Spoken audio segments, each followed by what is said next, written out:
have set before you today life and prosperity, death and adversity. Choose life. Please.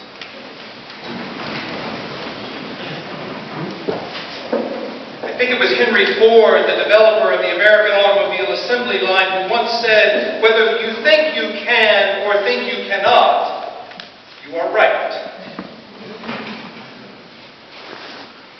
I find it a sobering thought to consider that what we think, what we believe, what we choose is what we receive. Not always in the context of our circumstances. We don't choose everything that happens to us. We don't choose those things that others might choose to do to us.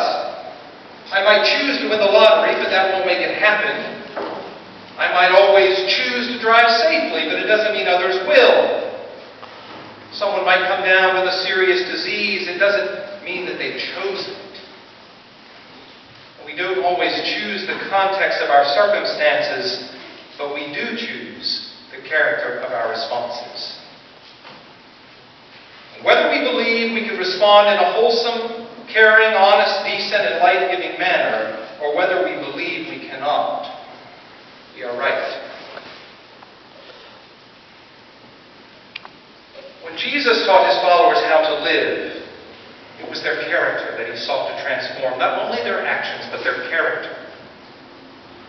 You see, he told them it wasn't simply enough to follow the law. Rather, they were to choose to fulfill its deeper intentions. The law says not to murder. Jesus says, choose to give no harbor to hatred. The law says not to commit adultery. Jesus says, choose to respect another. And give no harbor to untoward thoughts in your heart. The law provided for a man to divorce his wife. Jesus asked his followers to choose fairly, to consider just what such a divorce would mean to a woman who's done no harm to her husband, a divorce that would leave her with no family, no means of making a living, and no prospect to enter honorably into a new relationship. Divorce was essentially a death sentence. The law provided that a person could take an oath to assure their word was true and good. Jesus asked that we choose to honestly utter our yeses and our nos. He knew that there is no oath so strong that we cannot break it. Better to choose honesty. I suppose then that as a follower of Jesus, I am not a particularly law-abiding person. The law exists to govern our relationships in the absence of those deeper choices for truth, honesty, fidelity, decency, and love. Just law there is to force a behavior that it would be better to choose on one's own. It is something, then, beyond the law that Jesus advocates. He speaks for right relationship, for the fulfillment of the better parts of our nature, for a caring response to the context we may not have chosen, but in which we live.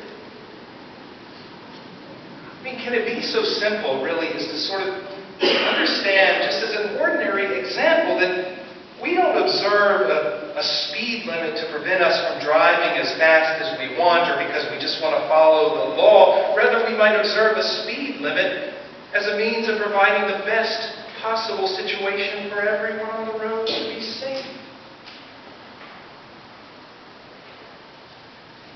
Is it so simple to believe that in Christ, the basis of the law becomes consideration for the well-being of others? Why not? I believe it's so. For in providing that consideration for others, we live most fully into what we are being called to be. And we find our greater satisfaction as human beings. Look, we can fight. We can strive for what we want, no matter the cost to another person. We can choose to ignore a call to decency and consideration and love. We can practice the letter of the law and never fully care for another human being. We can live in loveless marriages angry and illicit relationships, and dishonest discourse. We can even cynically believe that this is nothing different than our human nature. If we look around the world, we surely see that much of it is a mess. But whether we think we can live differently after the manner of Jesus or whether we think we cannot, we are right. And when we choose not to live as we've been called, what peace is there in our lives? It doesn't matter how smart we are, how powerful we are, how rich or well-educated or gifted we are.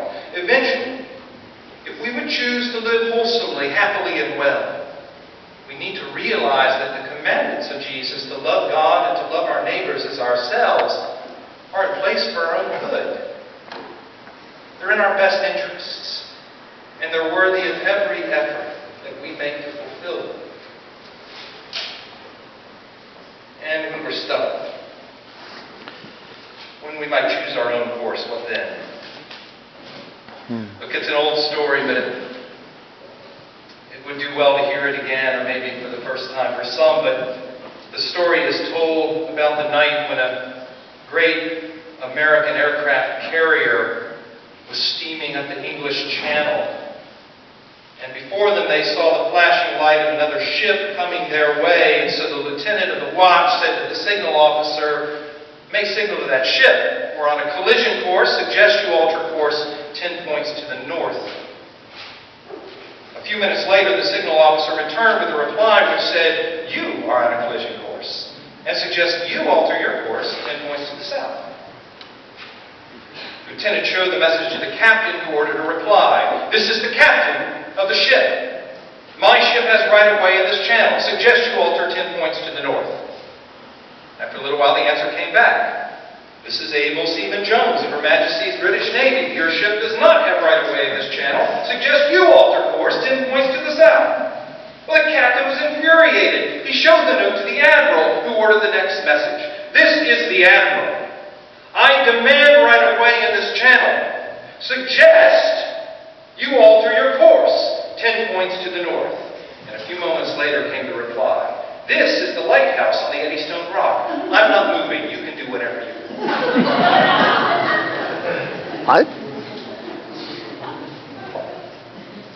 When we find that the course that we are taking causes us troubled hearts, when we perceive danger before us, when we recognize that we are acting outside of the will of God for our lives, perhaps it's our hearts that need to alter course.